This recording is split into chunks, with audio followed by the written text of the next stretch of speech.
what's going on? Back again in the shed working on the 180. Today the mission is to get brakes on this car if we can.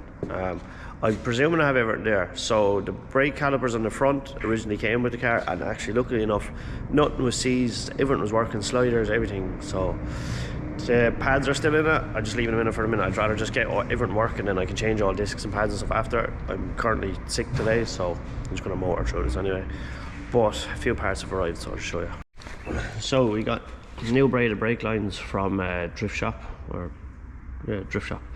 So that's grand. But we had these Banjo fellas for the rear ones, and I got these brakes off Connor. These are fully rebuilt. He got them rebuilt for his S14, but his have a different fit on. So luckily enough, Paul Stryker sent me down the bits I need. So, and Dawson accommodated some of my parts out of the pin yokes, so I had to get them.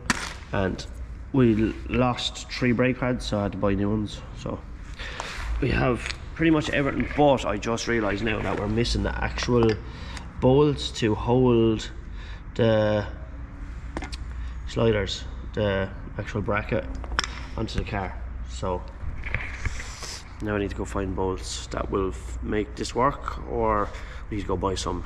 Either way, I'm going to start routing. And I didn't charge my camera last night, so I'm going to leave this on charge and I'm going to just start bolting stuff into the car. Right, so I had to leave the garage because the caliper actual, the carrier bracket, I think. Sorry, I'm fucking, my head's just not with it. So yeah, I don't have the actual bolts to hold this to the car itself. So I went down to my local say hardware bolts place, and the tread pitch is a 1.25, but I can only get it in 60mm long when I need 35, so it's a bit of a problem. And as you can tell, see, it loses its strength if they put the tread the whole way down, so I couldn't get a long one just to cut it even. So, but we did have the flywheel bolts I needed in stock, so that's grand. So we have one thing, so I'm going to go try a couple of more shops and see if we can get this sorted, because I'd really like to get my brakes done today. Ireland, and it's fine weather once again. Right, so I just tried another place, still no luck. I have one more place to try, and I'm really hoping they have it. MW Martin, they're usually good for all this stuff, so please to God I can get one here. If not, we're going to try Nissan, and then after that, then it's on to buying second-hand ones off someone. But that means I won't get my brakes done today, so let's just really hope someone has some. Luckily enough, third time's the charm, so got what I needed. So, and I also got a new blade for my bandsaw, because I'm going to have to do the intercooler piping and exhaust on the what you call it, on the 180 as well. So, and the screamer pipe, but that's the last of my worries now at the minute. But for now, let's go back to the garage, get these brakes assembled, get them onto the car, and then let's hopefully bleed them, given that the master cylinder and everything is okay. But I'd say it should be, surely to God.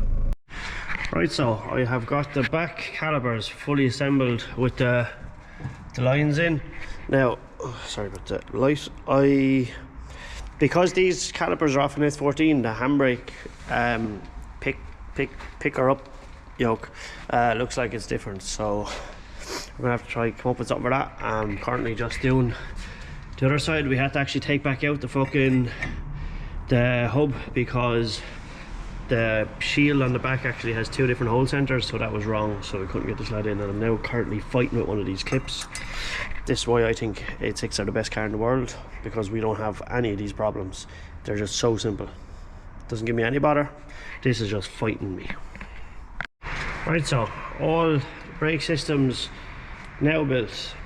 Just had an absolute panic attack there with the brake nipples. They were seized on the back, of course, why wouldn't they be?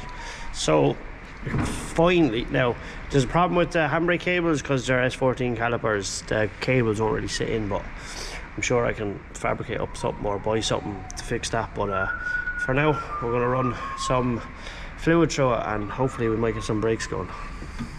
I said I'd video this monumental moment.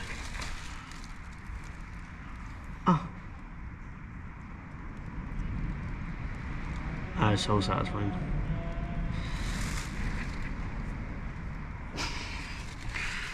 Well, watch the sparkles in that. I don't know if you can see that on camera, but it's very cool. Geez, I'm delighted now. To some people, they'd be wondering why I'm so excited over putting brake fluid in the car, but like, for me it's a big deal.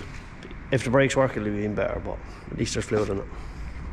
Right, so last thing we done was put fluid in it. We bled the brakes, had a few leaks. I forgot to tighten a few things, but other than that, perfect. So it's the next day today, and myself and Carney actually got in the van at fucking 6:30 this morning and decided to head up to Cavan, up to Matty Transport, and then we headed over to Chris Brady, the lucky day drifter in the S15, and he gave us this pallet load of stuff. Really appreciate it. Thank you, Chris. He also spotted me a radiator, because I don't have one of those either. Bradley is back. He's not drinking today. He's 2 days sober. We're all proud of him. So anyway, we're just going to pull everything out of the van and show you what we got. Right, so here's a look at some of the stuff we got. There's leftover gaskets that Chris had from one of his builds. I got an intercooler, picked up my flywheel, I got it skimmed. There is an old radiator, Chris is 32. Got all the power steering lines, the power steering pump, some hoses, in and outer tie rods, some water hoses for the back of the rad, intercooler joiners. We got handbrake cables, got loads of, got a dash. Just going to pull out all the interior bits and I'll just show you then, it'll be easier. Right, so this is some of the stuff out of the crate. We got full carpet, we got all the boot liner for the back, we got rear seat belts, we got rear seat belt buckles, we got, I think these are diff cup bush and rubber majiggies. I don't know, I've actually never seen it like this. I'm not sure, I cannot confirm. But anyway, more stuff for the boot, another seat belt, we have a dash, full back seat. This is brilliant. This is brilliant. Now I know some people are thinking, what are you putting back interior in a so-called drift car? Well, because the car is vintage and it has my company name down the side of it, so €56 tax this car for the year. So what I'll do is I'll just put tax on it for a year and put it on my trade insurance, and then basically it's just a company car, so I can still bring it to Cars and Coffee and stuff, and I can still bring my kids with me if it has back seats, so that'd be cool. And plus I'm kind of gone past the stage of my life where I love being in loud cars. I actually just can't stand it anymore. The interior will quieten it down a good bit. Even though the screamer pipe's going to be out through the bonnet making loads of noise, but you get what I mean. Well boys, what's happening? I was in doing a bit of sim racing and I came out to see what the boys are at, and there's some pressure, right? There is some handling going on here now. What the fuck? What? Do you reckon that's going alright? Drive on. I don't know, you're either going to make a trade or make a fart. I don't know what they're going to do. Oh lad, that's fair tight now. That's fair tight. Oh, go back to it. Get the net. Oh. Right, so it turned out we were actually treading it right, as bad as it looked, and we now have it. Bradley's just tightening up the bolts. We're sick today. You are COVID head on. Big COVID. Anyway, we're making, like, to be fair, we're making progress. Carney's putting in the new handbrake cables because the 180 ones have a different fitting on the end to the S14 ones. You can't really see it has like a little hook out on it. So we have them in now. So like the back of it is pretty much done, bar other things. But like we're making progress. That's the main thing. Bar other things. Right. So some of you are going to ask, what am I at now? This is exactly what I'm at. Taking the engine out again. Why am I taking the engine out? Because I bought all the I got all the power steering lines. Don't actually really know how they go in, but apparently they go behind the engine. I don't have any room, and I still want to do a few modifications to the turbo and all that stuff. And there's only 2 bolts holding in, so I was like, right, I can either go through all this hardship and I've not enough space, so it looks like I have to put the gearbox on first and then put the engine in all as one. So to me it just seems like the better option now, just to lift it all out and put it all back in as one and have everything buttoned up on the engine before it goes back in. It's just easier to work on it outside the car. So Carney's taking out the roll cage, DJ's playing the simulator, Bradley's gone to get cans of Asahi, so I'm just going to go back to my own here for a sec.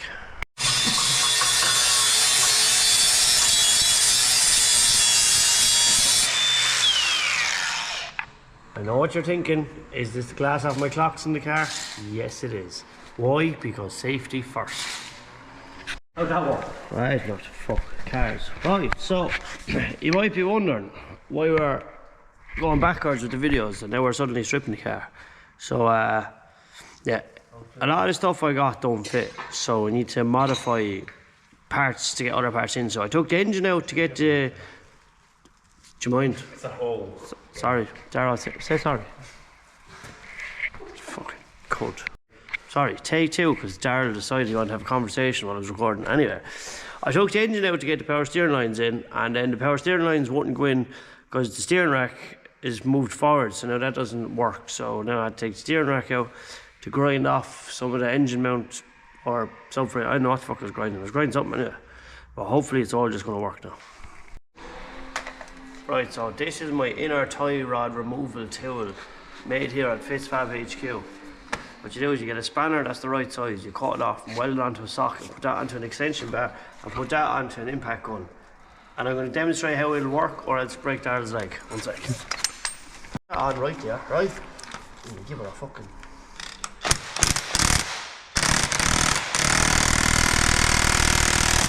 Boys, that thing is welded on now. You give that thing a new battery. Mate. Only fit me.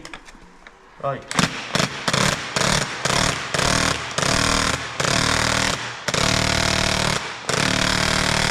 Oh, it's taking up concrete, never that thing. That's way. 10 years that thing's at in the ditch. No wonder it's not coming off.